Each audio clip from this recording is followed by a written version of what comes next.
Hi guys, it's Claire's and welcome to another video tutorial with me. If you're new to my channel, I put out regular videos on watercolor and the occasional video on Procreate because I like to dabble in it. So feel free to check those videos out if you are interested in those sorts of tutorials. In today's video, we are going to be doing something slightly different. We are actually going to be learning how to create pretty little loose florals like this, not in watercolor, but using gouache. Now, I had this basic set of gouache colors that I purchased from the States when I was there about like 2 years ago. And I've been meaning to kind of explore more of gouache. So here's the first video. This was a test that I did and I really loved how this ended up turning out. And so we're just going to do a more simplistic version of florals like this. So hope you guys are excited and yeah, ready to begin. So for my materials for this video, I am going to be using the Filbert brushes typically. So I have a Filbert 4 by Q series or Wave Water Media, which is like a fairly large Filbert because here's a number 6 by Princeton and look how small it is in comparison. So we've had this conversation in previous videos where people have kind of asked me like how or where can they find one this big, and unfortunately I still have not figured it out. But here's a comparison in case you are looking to see how big a brush it is. That's the Princeton number 6, this is the number 4. And then also the Silver Black Velvet number 4 for our finer details. I have my palette ready on the side here by ZenART. And then for paper, I'm using this amazing watercolor paper by Etchr, and it comes as postcards. So this is perfect, like I can print. I can paint something pretty and then probably send it out to a friend or something. And then finally, for colors, I already showed you, I'm using my Marie's gouache. And to be specific, the colors we're going to be using for our floral is going to be the rose, sap, I think this is sap green, yep, sap green, and then finally the titanium white, just to mix it in and get a lighter version or hue of the color in case we need it. All right, so putting that off to the side, and I'm going to start mixing my colors. So I've pre-mixed some color on here, and what I've done is I've just mixed in a little bit of ultramarine blue with my sap green because the green was a little bit too bright. And then with the rose, I've just mixed in a little bit of white onto that ridge at the edge over there. And then this is the regular color. And then I got some white in the center here, so when I'm ready to kind of use some extra white and add some details, I'll just be dipping in there. Now, the first thing I want to do is, you can see that it's a bit watery, so I might have to be adding, I might definitely have to add more color into this area here. The reason it became watery is because this brush holds a lot of water, and I use this brush to kind of mix and, yeah, mix my colors is what I'm trying to say. So I'm just going to add a little bit more color, just so we can get a nice thicker consistency, and that's typically how gouache can stand out from watercolor, because you're able to do some layering and get some nice texture almost even. I've made one minor adjustment to my palette. I've added a little bit of the crimson red as well, just for another variation, and I think I need a little bit more of the rose, because now that I've mixed it up, it looks like it is dominantly the lighter pink. I'm going to start off with using my larger Filbert, and we're going to create the base, the background petals, and then the foreground, and then we're going to move on to the bottom petals as well, and then finally ending off with the leaves. Okay, so I'm getting a good enough consistency of this, and we're going to start off by creating the background petals. So thick consistency and facing kind of upward, pressing down to get my nice little strokes for this flower. And clearly, because this is a large brush, I'm getting some pretty big strokes. And then I'm using the side of my brush to create these tinier strokes. I'll help it along, right? And then I'm getting some more color, and we're going to create the foreground petals. And I'm leaving white space in the center of this so that it'll, that's where we'll add a little bit of yellow so that that can be the center of our flower. All right, so perfect. We've got this happening. We've got some nice like inside shapes happening. By inside, I mean this area here, and I'm just kind of trying to close it in so that it all pulls into the center. And then finally, we'll do our petals that are flopping outward here. So for that, I'm going to be from the outside in. Just like that. And then a little bit here too.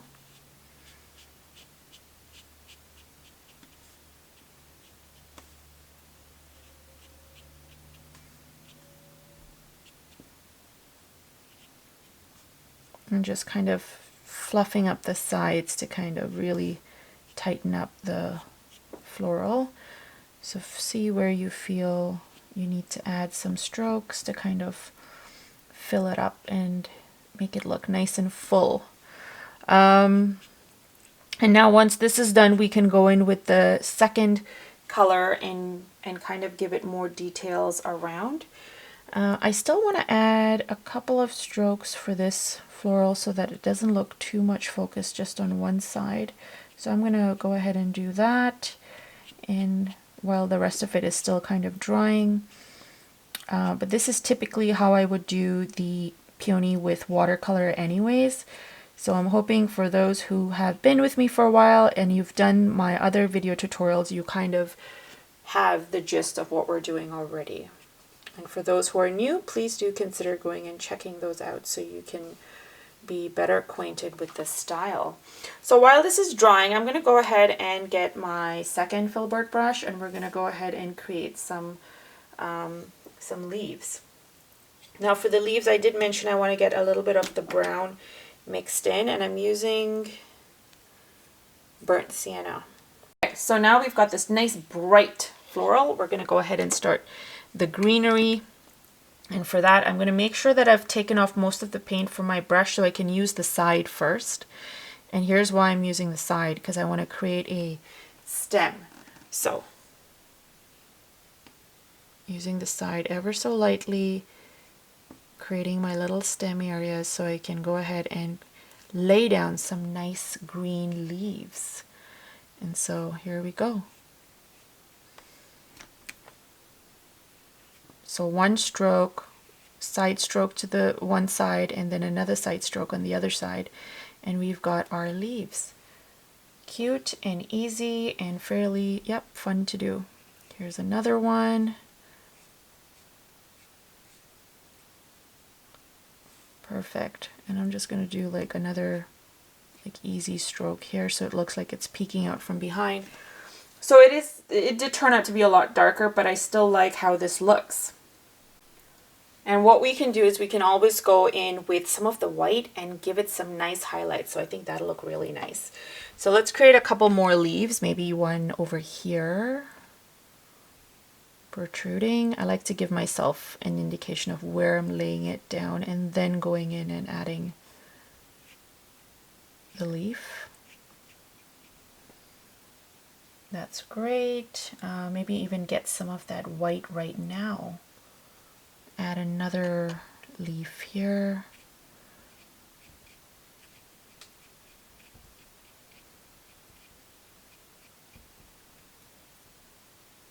Perfect. I'm overworking this leaf here. All right, so let's do another one over on this end. And sometimes you just need to work the strokes in a little bit more. It takes a little more effort in case your strokes are not perfect, because this is, we're not looking for perfection, but like doesn't give you the shape that you desire. right? Now I'm just going in with some of the white mixed in with the green, and I'm just going to add some detail within the other leaves that we've kind of added in.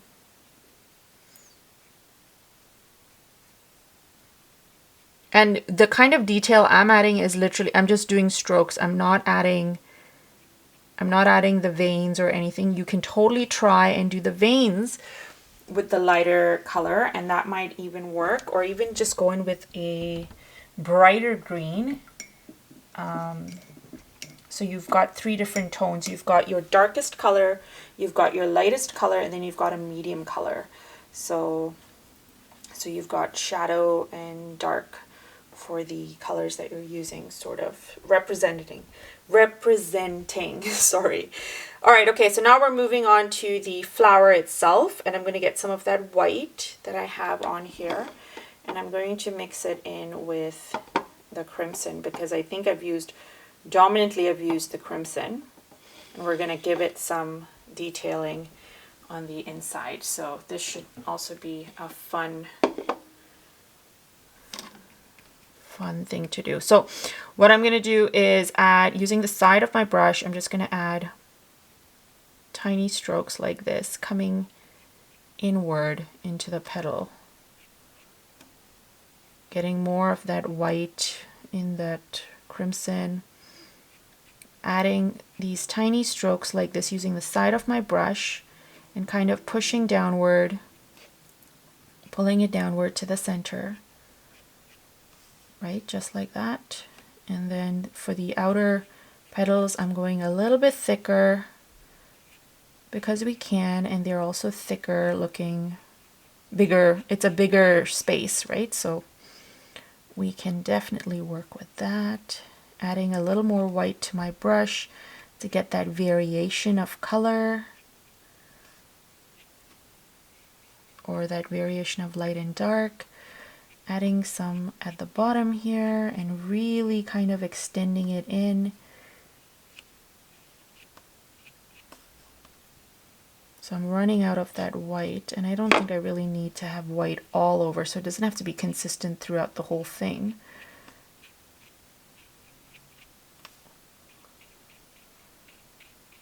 And that's the nice part about gouache. You can kind of go over your strokes several times and it's fine. Getting a little bit of water on my brush to kind of smoothen this out and get one more stroke happening here. Perfect. And then you can just kind of add little curves or little strokes indicating that the flower is fuller around your floral. So it doesn't look like very hard-edged, but you've got indications of other petals happening in the background with this lighter color. Same thing with the leaves actually, like if you want to add a couple of hints or strokes, fluff it up a bit. What, just add more white because I think this bottom just needs a little bit more, even though I said no. Sometimes you just got to take a step back, have a look, see how it's going, and then you decide, you know what, I do need more. So I'm just getting some of that mixed up here. I love using the number 6 for this because it gives me more control in how I'm able to control the size of the flower. Otherwise, if I'm using the other brush that I have, it's great, but for this sized paper, I think this is perfect because I don't want them to be massively huge. So you can see that I've made this a tad bit lighter, so it's giving me more of a detailed look here, because now we've got 3 different variations of this pink tone, and that's great. Okay, so now we're going to move on to the center, and for the center we are just going to add some of the lemon. So I'm going to add tiny little strokes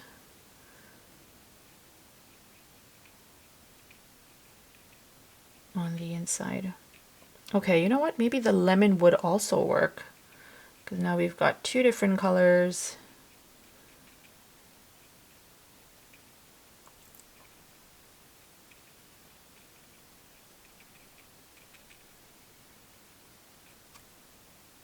Yeah, it does work. I like it. And I'm just adding a couple of dots at the top. I'm going to do one more thing actually. I feel like there's way too much light stuff happening, so I'm going to cover it up with some darker tones. So I'm just going in and adding dominant strokes, but I'm leaving some of the white visible. Same thing at the bottom. Because, yeah, technically these are meant to look like shadows and not really engulfing the full flower unless it is that color. So getting some of that color, I'm just going to go in and add these strokes and almost kind of like filling it back in with what we had previously.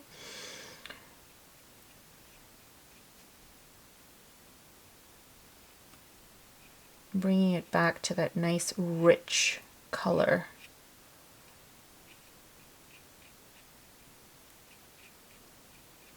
That we had. And we're almost done.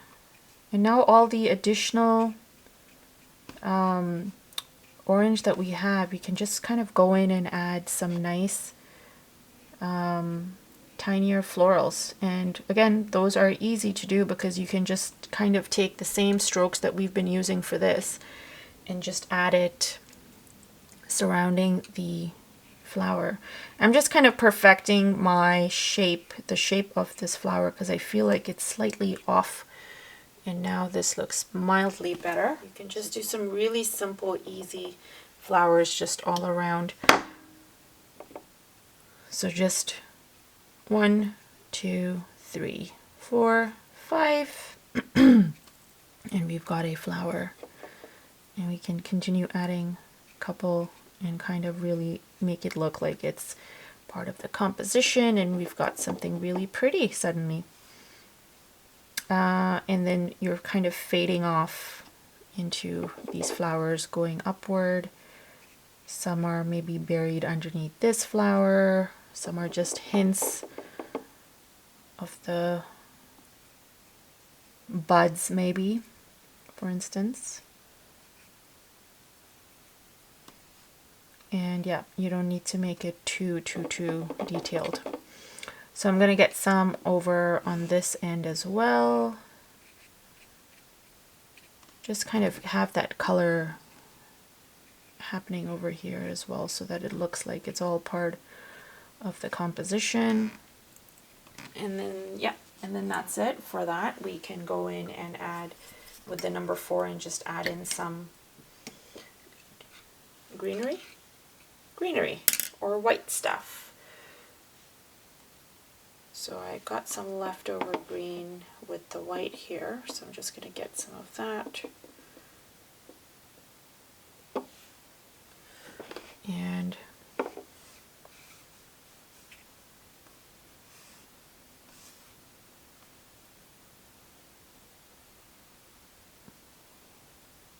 add some to the center first and foremost.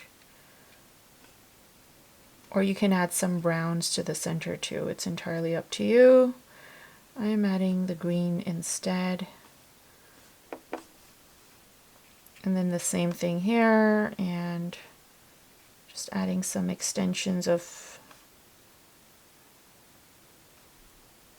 to the little buds as well. And then mixing in some of the color that I have, I'm just going to fill in and add strokes here and there to kind of really make this like a nice full composition.